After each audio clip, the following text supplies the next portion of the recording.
Good afternoon, everyone, and thank you for joining today's Watch and Learn webcast, The Staff Superhero, How to Save the Day and Keep Remote Employees Engaged. I'd like to thank today's sponsor, Go1, a new and better way to train your team. Go1 is committed to providing the best learning opportunities to improve lives through education and training. I'm Alexandria Kraft, the Content Manager for Learning Technologies, and I will be your moderator today. I know Carolyn and Rachel will keep you engaged throughout the session, so please share your questions and comments with your fellow participants in the chat box. And we will have time for Q&A at the end of our session, so don't be shy. I'm very pleased to introduce today's speakers, Carolyn Brandt, Global Learning Strategist at Go1, and Rachel Horwitz, Global Learning and Development Director at Cultivating. We're so excited to have them here today, so without further ado, I'll pass it over to them. Thank you very much. Welcome, everyone. Thanks for joining us. I, like many of you, am hiding from my family who are all doing either work from home or school from home or college from home. So thanks for taking time out of your day to join us. I am Carolyn Brandt. I am a Global Learning Strategist at Go1. Today we're going to talk about keeping employees engaged while we've shifted to remote and some strategies for doing that. Quickly, I will talk a little bit about this new era of remote work, how learning and training can impact everyone and your engagement, when to shift to 100% online training and how to do it, opportunities available for personal and professional development, what employee stress management is and how it matters in the organization, and some real-world case studies. So we're looking forward to all of this. Please make sure to add questions to the chat so we can add to the conversation. Quickly about myself, I work for Go1. I've spent 20 years in learning and development. I've worked for a large number of companies, including Google and Fidelity, Delta Airlines, and I now work on content strategy. Rachel, I'll let you introduce yourself. Hi, everyone. I'm very excited to be here today with the opportunity to speak with all of you. I also am working from home in New Jersey, where we're also having a major thunderstorm. So let's add that to the background noise. I'm currently the Global Learning and Development Director at Cultivating, which is a medical device company. This is my first role actually in the healthcare field, as prior to that I spent many years in HR and learning and development at CPG companies such as Estee Lauder and M&M Mars and other companies within the beauty industry. Carolyn and I have been working together for a few years. Thank you, Rachel. So these are some of the companies that Rachel and I have worked for or with. And with that, we'll dive right into the conversation. So there's a lot to discuss today, and it starts with thinking outside the workplace. Most of us are now outside of the workplace, working remotely. So we're all adjusting to the new normal. You know, we didn't see this coming as quickly as it did. We went to, one day maybe we should start working from home, to the next day everyone's home. In my area, our kids came home first, and right after that, the rest of us were working from home. So there's a lot of confusion, anxiety. There are people juggling so many different demands, work plus kids. I feel fortunate that my children are older. I'm not dealing with younger children in school and technology. Habits are changing, your work routines are changing. Social distancing can cause isolation, and it really does add to anxiety and depression. So what are we doing about these things, and how can we help our teams? I was reading an article Josh Burson posted last week, and he asked what top issues were at the top, what issues were at the top of HR departments' minds, and it really resonated with me. Number one was the health of their employees. Number two was transitioning to remote work. 3 was creating engagement while working remotely. 4 was protecting employee jobs. And also on the list are, how to communicate frequently and clearly, how to, have your operations still be continuous, and how to foster connections with your remote employees. All different things that we need to be thinking about. So there are some simple things that you can do. I'm sure so many of you are doing them now. I'd love to hear about it in the chat if there are additional suggestions. Scheduling daily video lunches or coffee breaks. How are we shifting to remote working and learning? We have to think about the virtual tools that we have. Are we utilizing Google Docs and Microsoft Teams and Slack? Should we be making sure to celebrate staff birthdays or other accomplishments? It's very clear that the more engagement you have with your teams, the better. So check in with them as much as you can. Do you have a centralized information source where you can seek feedback regularly from employees? Many companies are doing virtual book clubs or reading groups. And we're clearly replacing live learning opportunities with online tools. So how do you inspire an inclusive remote culture that engages all employees? We need to shift to effective remote work environments and stay motivated. To me, I think the three most urgent areas are communication, remote work tools, and learning. I read a statistic that only 50% of companies had remote work capabilities prior to this pandemic. Rachel, did Convatec have a large number of work at home? No, not at all. It was something that wasn't discouraged at all within the company, and it was flexible as people's needs arose, but it wasn't a regular way of working at Convatec as it is now.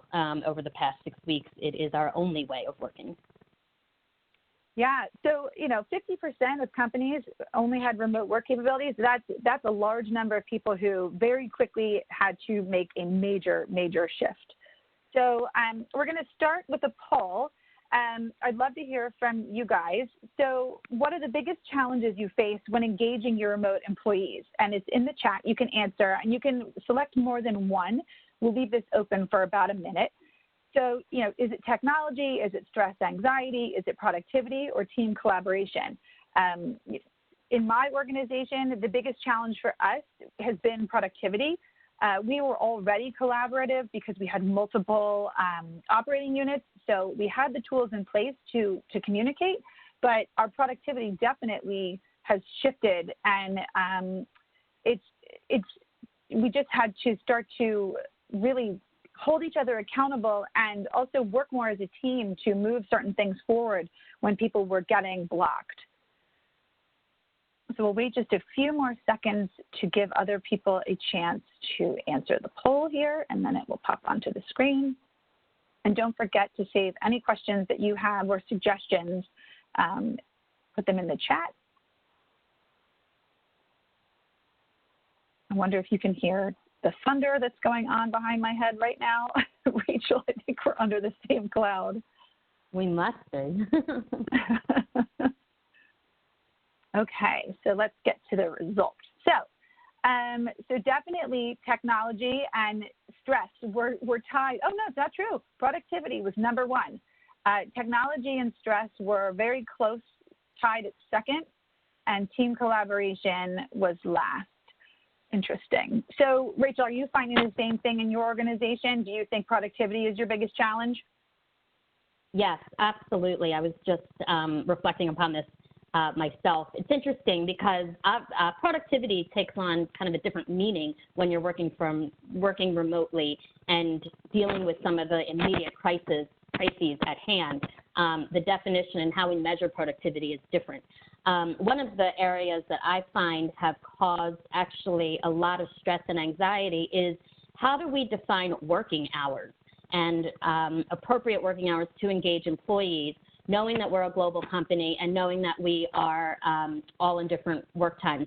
When we're in an office environment, it's a little easier to be able to recognize when people may be on work or off work. And I have found that we've certainly blurred the lines of global working, having meetings super early, having meetings super late because everybody's at home. And that does put an impact, obviously, on technology, stress and anxiety, productivity, and team collaboration. So it's something that's been an interesting evolution over the past few weeks. Yeah, I'm finding the same thing too. Go1 is a global organization, and I do find myself seeing requests come in later than usual, and because the assumption is everyone's around and everyone has time. So we have to be really careful of that for sure. So how to minimize business disruption. So we talked about being considerate of employee schedules, and that's really important to continue to focus on going forward. We need to focus on engagement and giving employees the support they need. They're all isolated. How can we help them develop routines to stay focused? Daily stand-ups. I mean, some companies have already done them. We've made a huge effort to make sure that we're providing regular, stable updates to employees who are worried about their future and their roles and responsibilities. So we're giving a lot of feedback as frequently as possible. And, you know, increasing communications however you need to do that. The struggle with that is that now I feel like we're communicating too much in some ways. So it's finding that balance. Some employees needed to be taught how to work from home. They've never worked from home. You know, did they need an office chair? Do they have a quiet place where they can do their work? Are we flexible when a child pops their head in or a dog barks? So any time management techniques, you know, and technology that they need, we need to provide that as soon as possible. We also need to leverage downtime. So if there are work stops because they're waiting for different projects to kick up, take advantage of that. Get ahead on training, take care of your compliance requirements, things like that. So, you know, with that being said, I think it's a great time to talk a little bit about shifting to online learning and development. It's very clear that you can drive engagement through innovation. So let's innovate with learning and how we're approaching learning. It's not just because we have to. Now we have time and can learn some new tools and technologies. We're definitely shifting from instructor-led to e-learning and live seminars. I know that I was scheduled to speak at several conferences coming up that have all shifted to virtual. You know, Microsoft committed to having only virtual events through 2021, and I'm sure many other organizations will do the same. For any organizations who have been hesitant about e-learning, now's a great time to show that e-learning can be very effective. We're forced to do it now, and now we can show the benefits, including the cost savings. People don't need to travel to training. They can do it from their own home. They can do it in less time, likely. But it's important that we don't sacrifice the impact of the learning experience by rushing into training that is not created properly or effectively. So I'd love to hear from you guys here now. What percentage of your learning and development program is taking place online? And just pick one answer.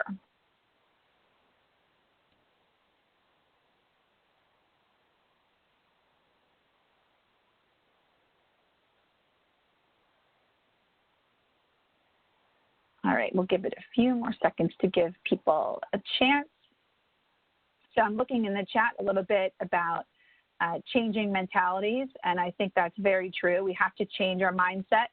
I love that someone posted that their productivity has gone up 40%, and I think that says a lot about remote work and the absence of as many meetings in person. So there are definitely pros and cons with remote work for sure.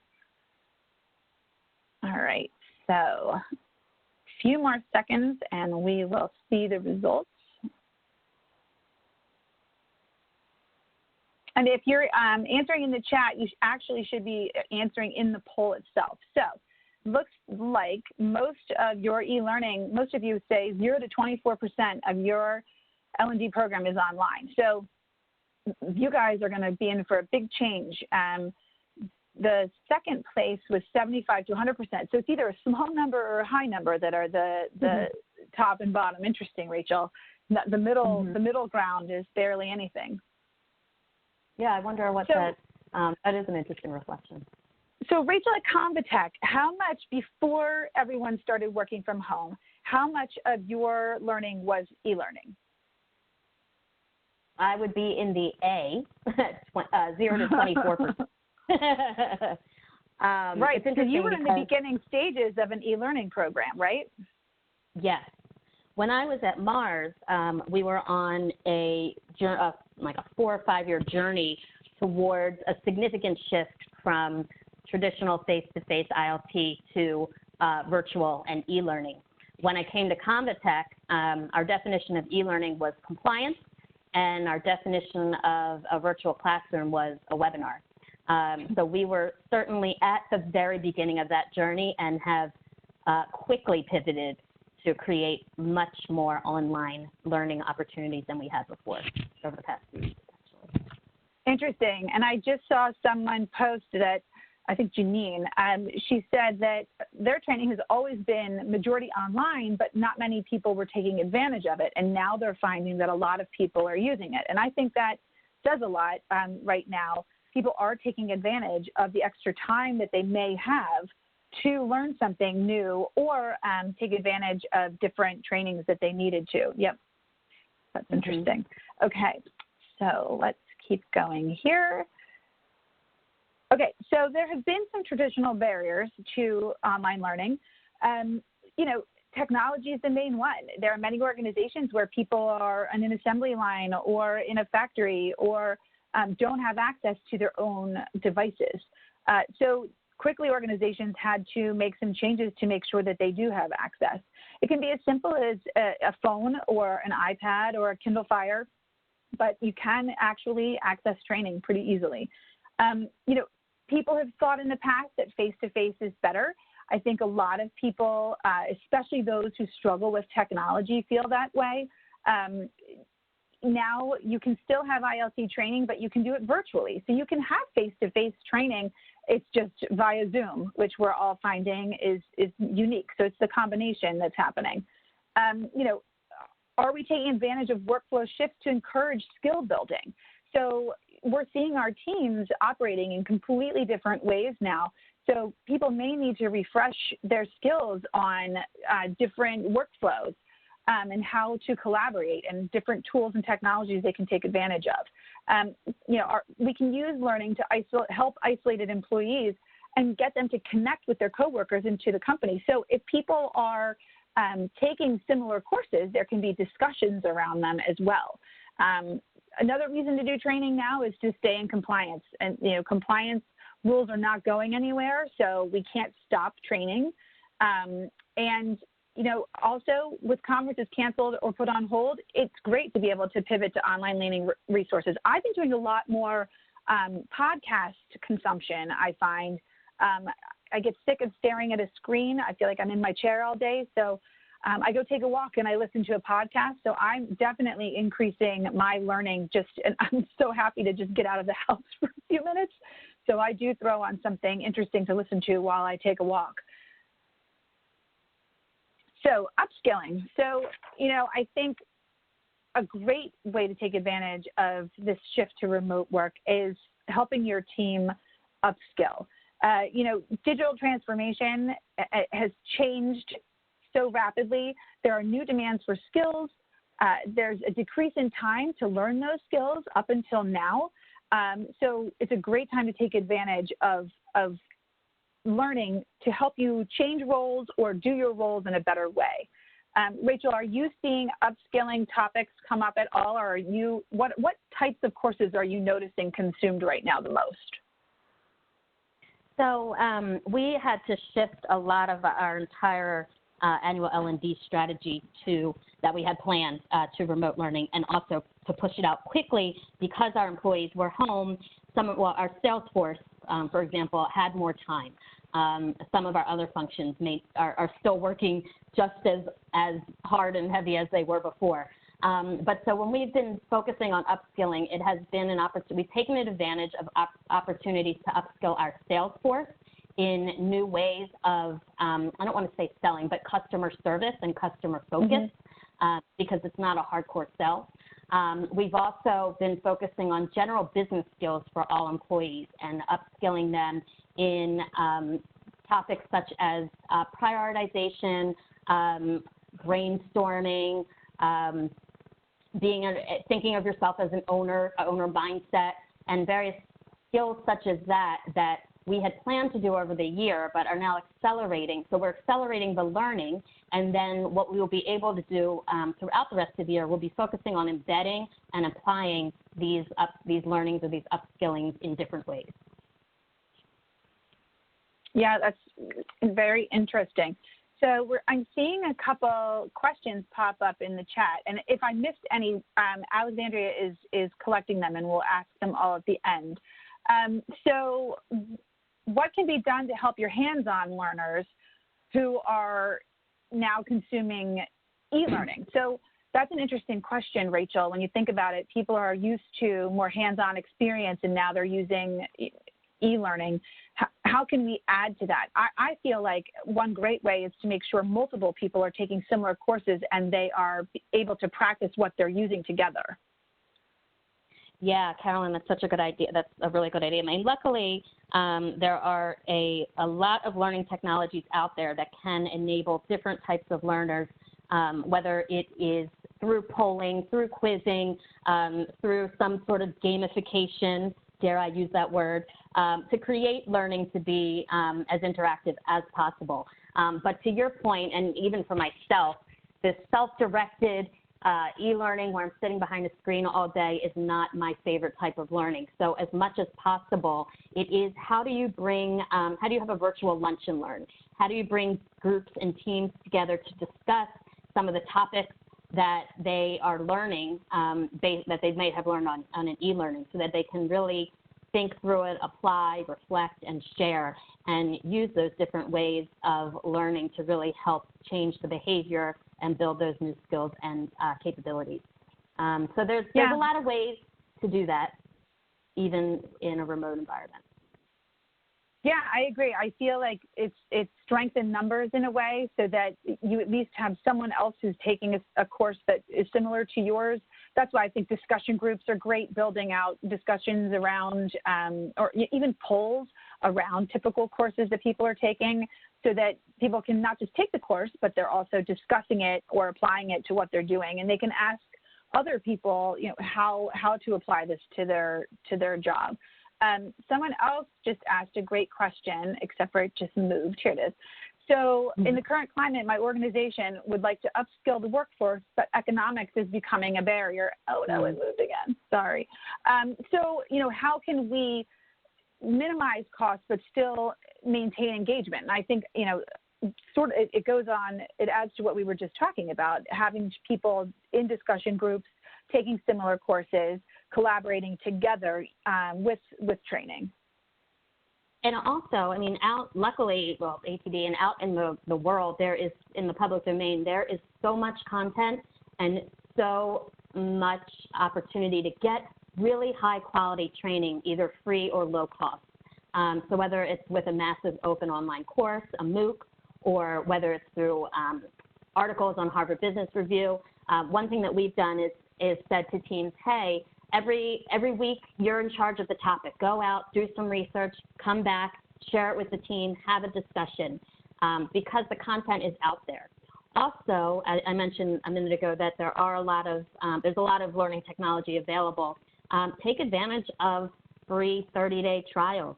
Change it up, try something new, and really take advantage of what's out there, because the companies themselves also realize that we're all trying to work differently and learn in a different way.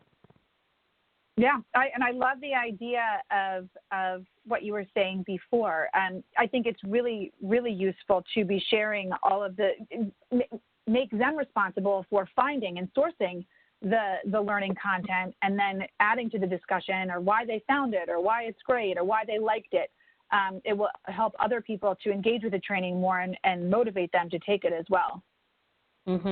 We started out on this journey thinking that, we'll curate all the content that everybody wants as our team. And then quickly, within a week, we were like, that is not going to be sustainable. So by putting out these challenges to help other people be self-curators of their own content is something that does really help engagement. Yeah, I love that idea. I think that's a great, great suggestion. All right, so we know employees are unprepared. 70% of them say they haven't mastered the skills they need for their jobs today. And 80% say they lack the skills they need for both their current roles and their future careers. And honestly, these stats are from 6 months ago. I expect that they've changed even a lot more now that people are struggling with remote working. Clearly, that has changed everyone's capabilities. So we know in HR that it's very costly to have employee turnover. And when you upskill, for every dollar spent on upskilling, businesses typically earn or save $2. So these are great stats to provide to your organizations. Everybody needs upskilling. So it doesn't just mean your new and young, inexperienced workers. The experienced workers and people who have been around for a while, managers at senior levels, they need upskilling too. There are new ways of communicating, there are new technologies, and it's very clear that it's not just the younger workers who have all of the tech skills that they need. I love this quote from Henry Ford. I'm sure you've seen it before. It's one of my favorites. The only thing worse than training your employees and having them leave is not training them and having them stay. And I assure you that most people in this webinar today have experience working with someone who wasn't trained properly enough, and they're working with them alongside. So it's really important to have effective training. So where do you start with upskilling? And this has changed, in the last few weeks now that we're all at home. But I think it's really important, even more important now, to make sure that you are very focused on what you want your outcome to be. I mean, Rachel, I was thinking about it. We're not just training to train anymore. Every minute we're spending on training really has to have an outcome that we're clear on so that we know we're doing it for the right reasons. Absolutely. I mean, just because you may be hearing, we need training, our employees need training, put out training. As an L&D professional, it's so important to maintain your strategy and maintain that every piece of training you put out is aligned with the company's corporate goals and objectives and strategy, because that's the best way to upskill with purpose rather than just to upskill just for the sake of upskilling. I love upskill with purpose. True. Mm-hmm. Yeah, and I think even more now than ever, upskilling with purpose is so important. So make sure you're asking, why are you trying to train your workforce, and what are you trying to accomplish?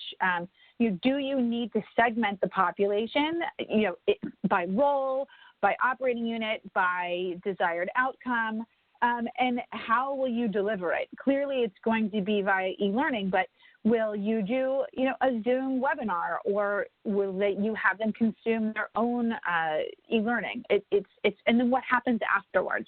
Those are really important things to question before you get started. Definitely, I'm a big fan, I talk about it a lot, of cultivating a learning culture. So you don't want to just throw content out there and say, hey guys, we now have content, good luck. You need to make sure that you are creating a culture of learning, and things like Rachel said, having your staff source the training or speak to it or review it, all help with engagement and motivate the team to get excited about learning. They don't consider it just something they have to do. They actually start to want to do it, and they see the benefits, and they see other people taking time to do training. So definitely try to effectively create your content libraries that you need. Don't neglect learner experience by making training difficult to access. So if they have to click 4 times to get into the platform and 6 more times to start the training, your engagement will be 0.01. So please make sure that it's easy for them to access. And make it simple.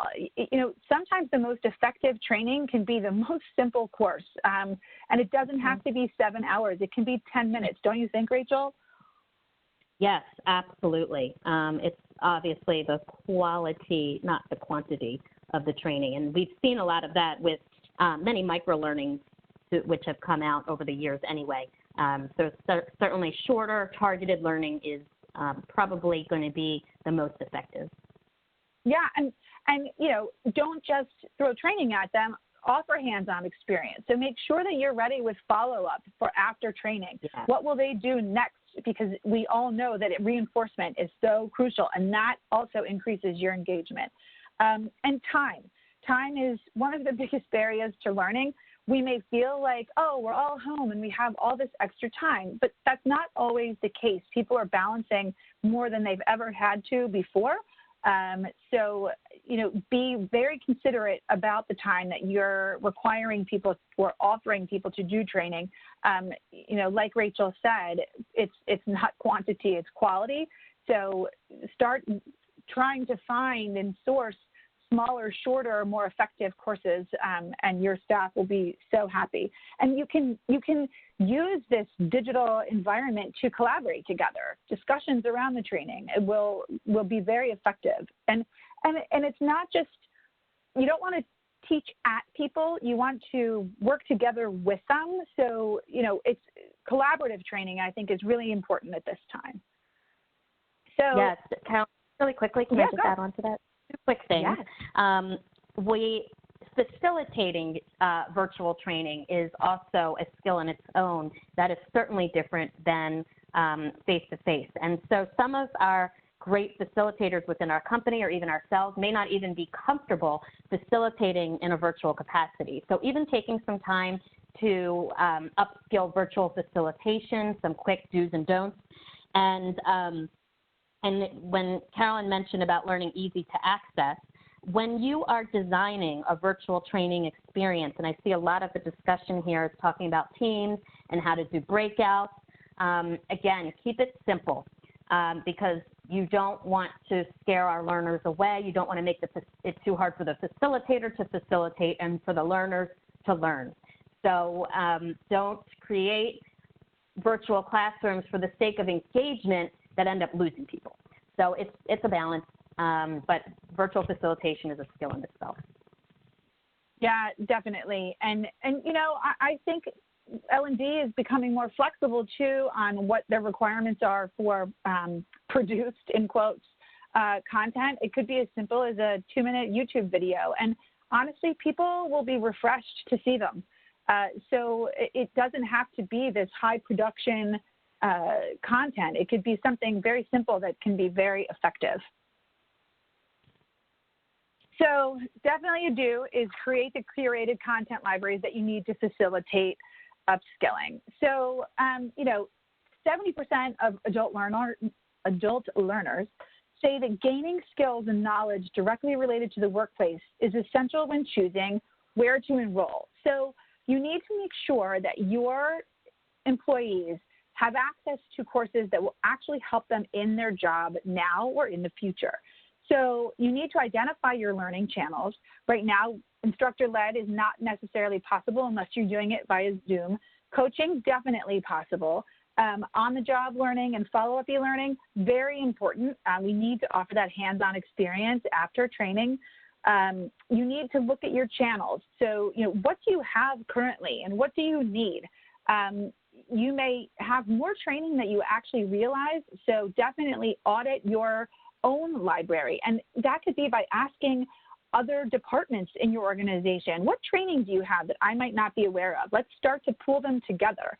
And then identify your gaps. So definitely there are technology gaps. There are going to be content gaps, channel, and budget resources. Budget is really difficult to deal with. And, revenues are probably down in most organizations. So we have to be even more discerning about asking for more learning budget. So start to look at what you currently have and see what you can utilize. Your library needs to have both practical and problem-centered learning. So it just can't be, quick, easy topics that don't really relate to what's happening in your organization. You need to have some follow-up with the practical. So definitely you need to curate the content that your library needs to facilitate the upskilling. So you need to, we've talked about this before, what is the end result? And start choosing courses that will align with those objectives, and only a few. Don't make a library of 50,000 courses. How about 6 to start? Make sure that there are libraries created for each demographic. And again, keep it simple. So Rachel, in your organization, how large are your tracks usually? Like, do you have a formula for how many courses are in a certain topic? That's a good question. We have curated content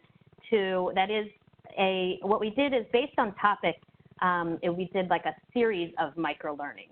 So that and we called it a bundle. So in particular, actually, for engaging a remote workforce, we took from a variety of sources and created a bundle, which from start to finish may take 2 hours.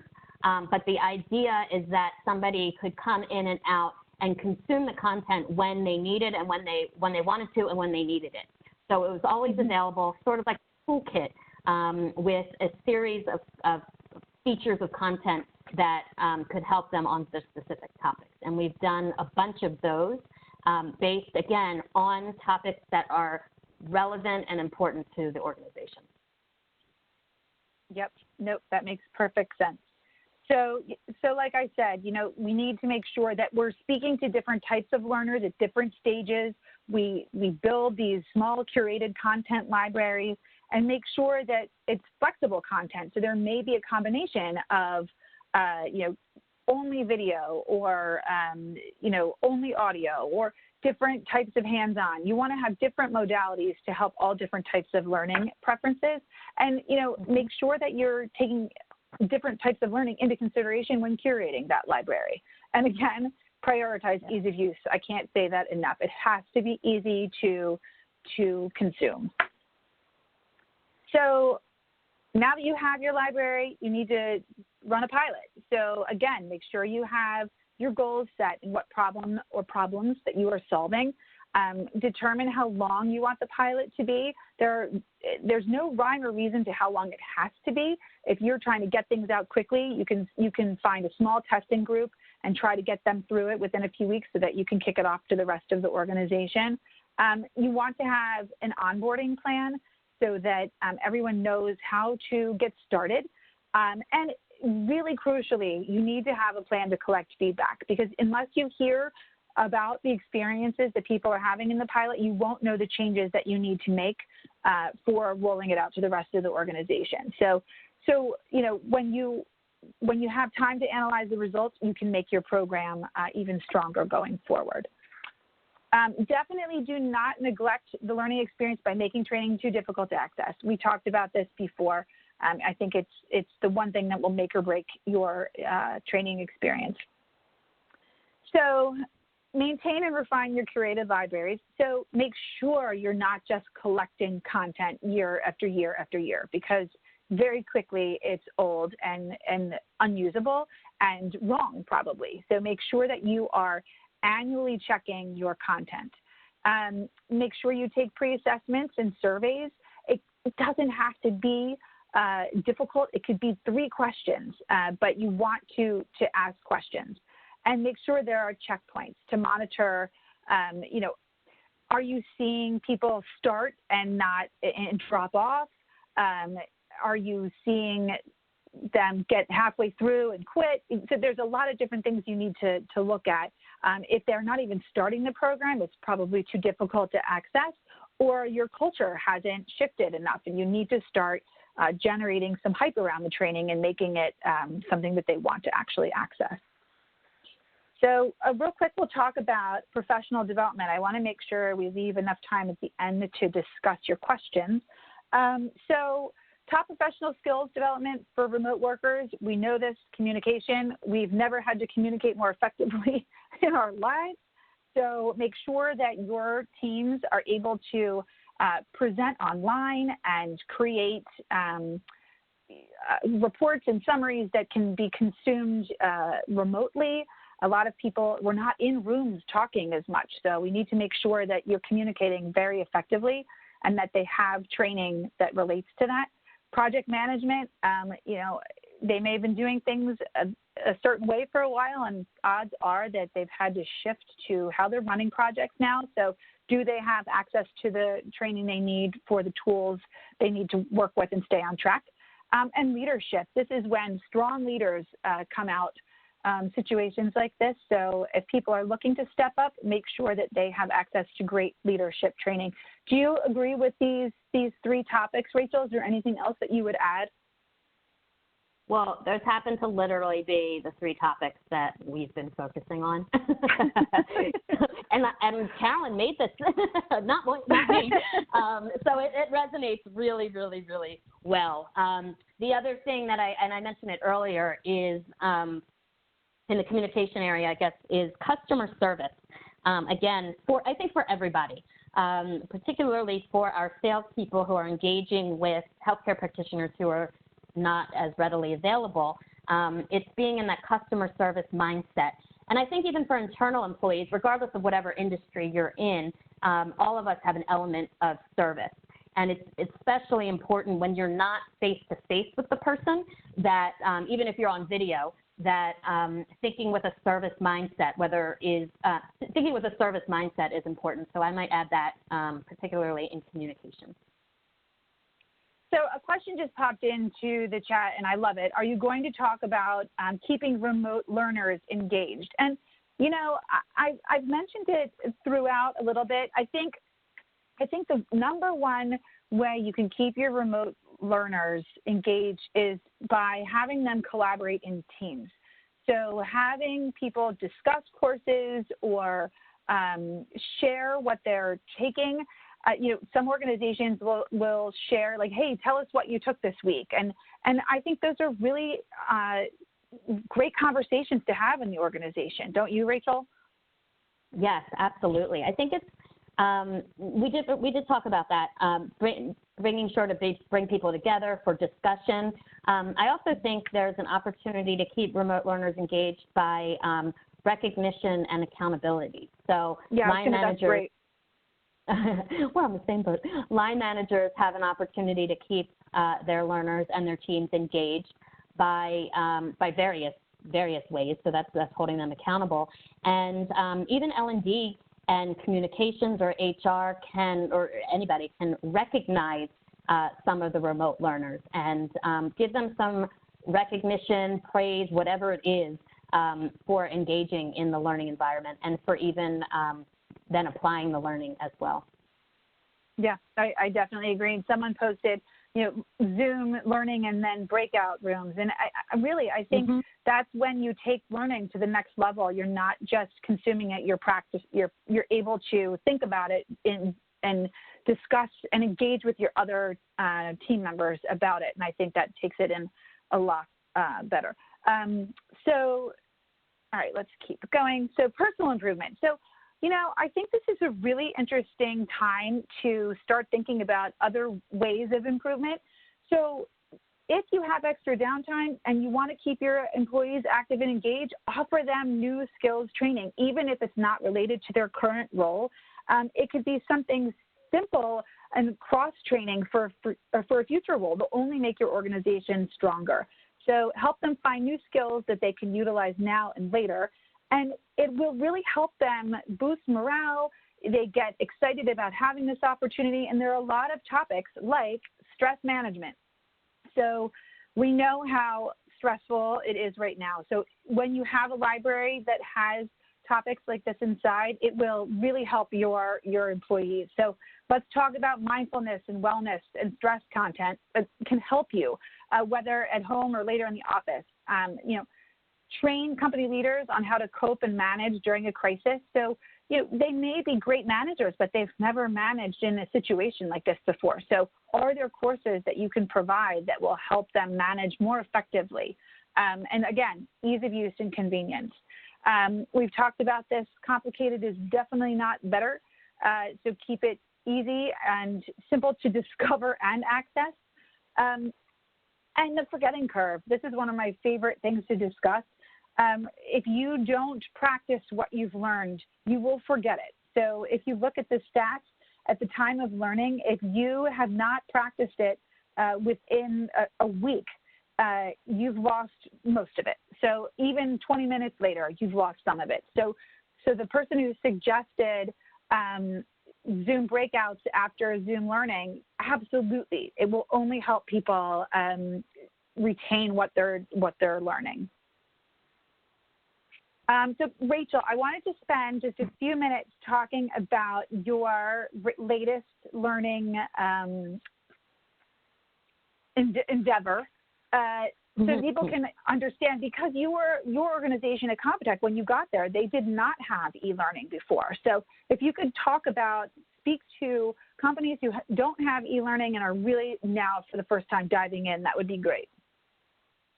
Yeah, so it's actually interesting how this, I've spoken with Carolyn about this particular leadership program and how it has evolved, and particularly over this crisis time. So we had identified, based on our leadership capabilities, we were going to revamp our leadership training, which had been previously a 3-day course.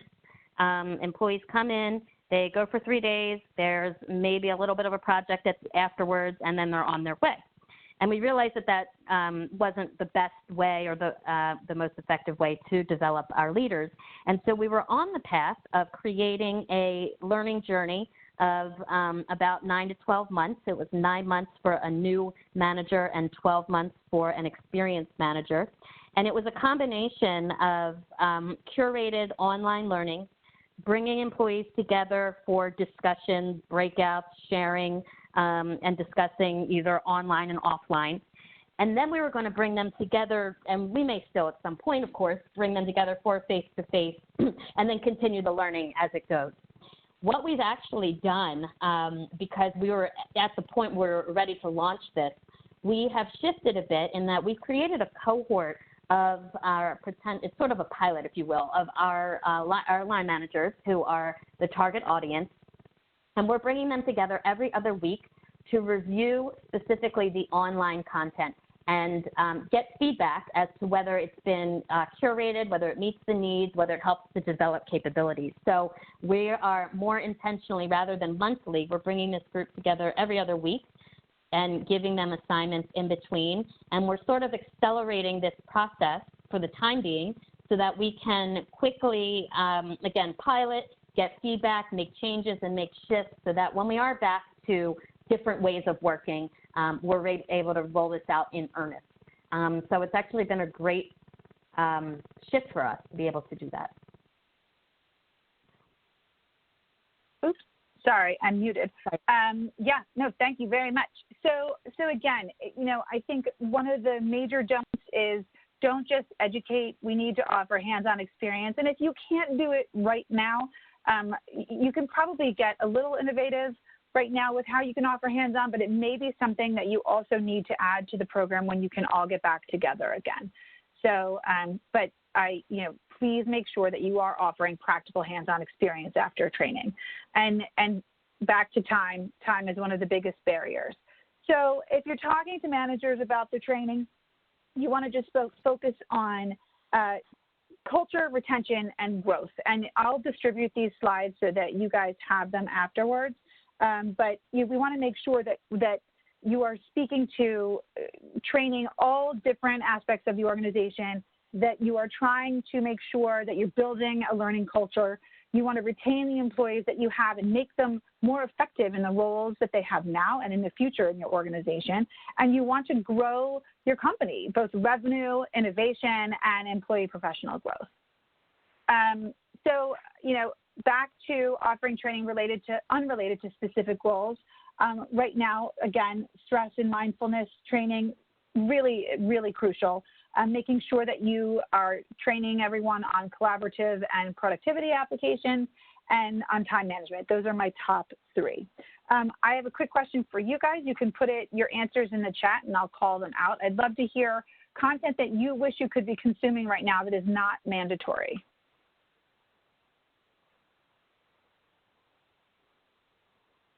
Anyone? I don't see any answers. Somebody earlier wrote in about a language, about learning a new language. Oh, yeah, I love that. Yep, how to network, mindfulness, Spanish, perfect.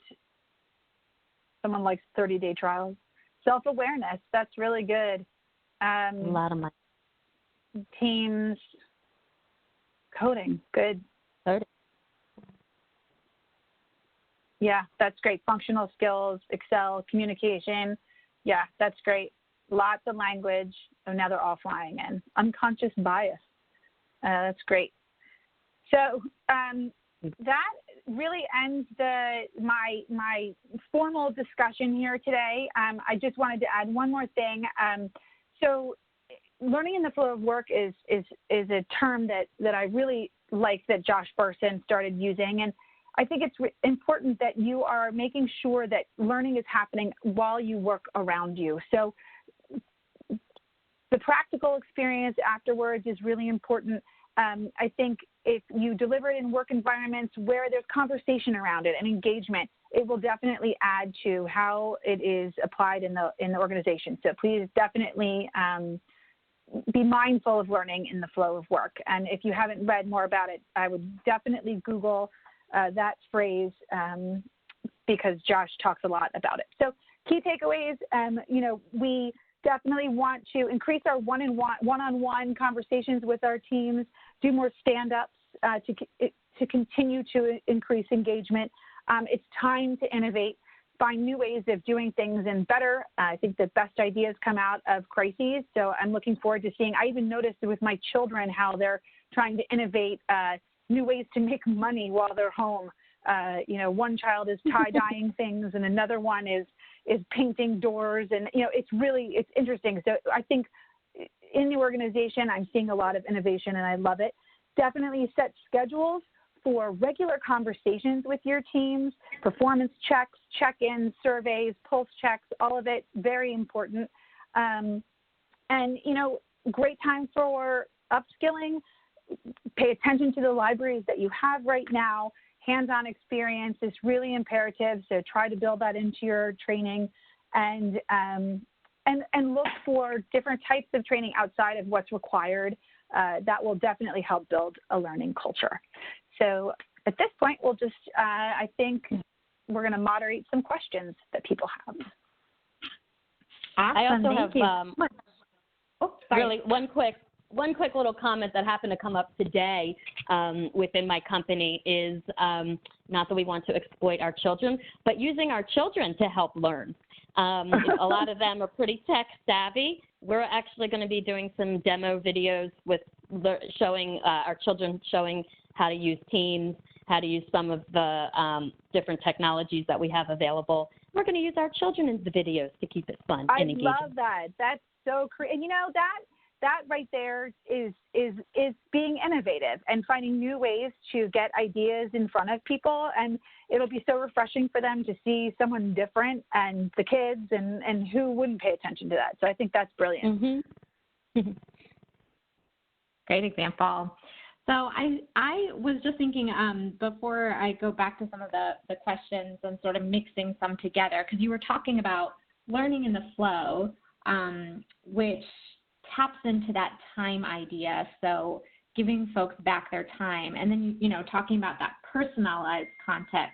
I'm almost like adding this as like an equation. So if you know that folks are going to be accessing content on their own time, and it might be different than their peers or what other people are doing based on how they can upskill themselves personally, how do you get to benefit from that peer learning and interaction and action that you were talking about after that some of that initial learning exposure has taken place?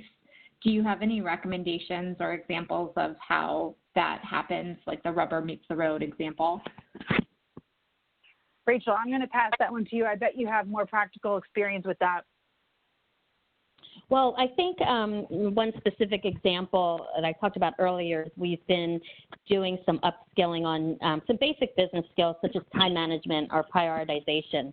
And so the idea is that you may take some of these courses, they're 15, 20-minute micro-learnings, and then come together as a team to share and discuss and make some real sense of what the learning is. Again, it's not so complex, but as a team, how are we as a team prioritizing? How are you prioritizing? Who can help each other if prioritization is something that might be a challenge? So it's, again, that rubber hits the road, really bringing it to life. It's not, I just took an e-learning on prioritization and maybe I'll do it. It's really helping to bring it to life in the real world environment. And this is something that is applicable, again, now while we're trying to manage many different things, but will always be something that'll be important to apply in the job, in the flow of work. Cool. Love it.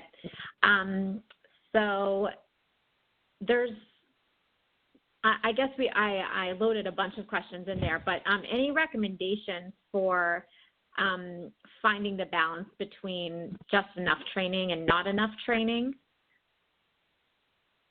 I think it really depends on the organization and the workload in your organization. I think people assume that they don't need training, and everyone needs training. So, I mean, Rachel, what do you think about that?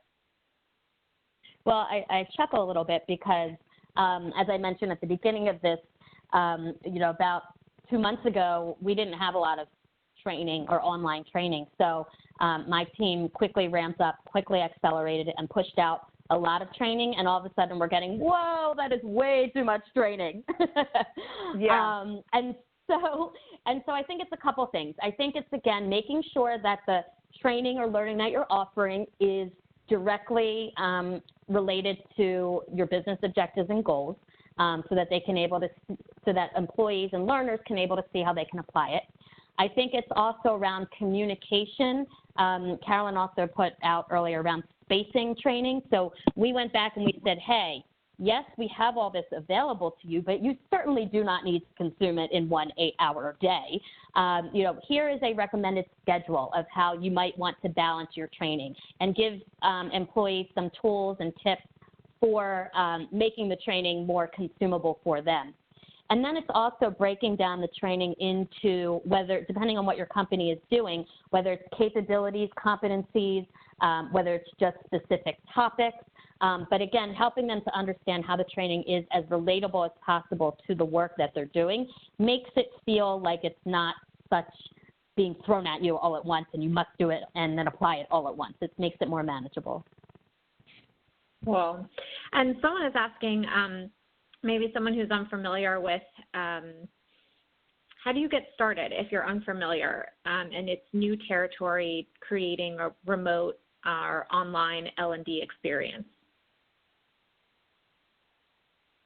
So, I mean, honestly, I start simple, real simple. I mean, were we just about to say the same thing? Small and simple. Yes, but go ahead. Mm-hmm.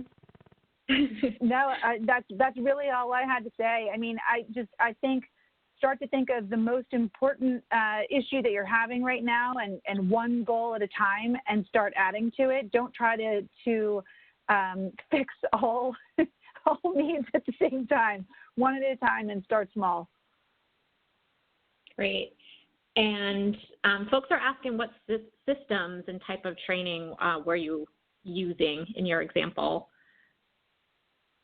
So I know somebody asked here how we were able to make training that quickly, and I mentioned earlier around the bundles. We did use Articulate Rise, which was a nice way to create the training that made sense in a fashion that, again, as I mentioned, you could come in or come out as needed. And then we curated topics. Carolyn mentioned earlier, we curated e-learnings, we curated podcasts, we curated articles, all focused on similar topics, but all to touch different types of learners. So depending on what type of learner you were, you can come into the Rise module. You can pick and choose which topics you're interested in and which you want to learn. You can do the whole thing if you want. And I don't know, I'm just a particular fan of Articulate Rise. There's also nice interactions that you can do. So it's something that we can do quickly and effectively. And I know that then again, that costs money. Some people don't have money. There are free authoring tools out there that are also available. Cool, thank you so much. Well, we are right at the hour mark. Thank you guys both for all of your wisdom and experience and examples that you guys shared today. Thank you to Joy, our host. Thank you to all of our participants for joining in. And I'll pass it back to you guys in case you have anything that you wanted to share. No, I just wanted to say thank you very much for taking the time to attend. I enjoyed it. Yeah, I wish we could get to all of your questions. They were great. Thank you.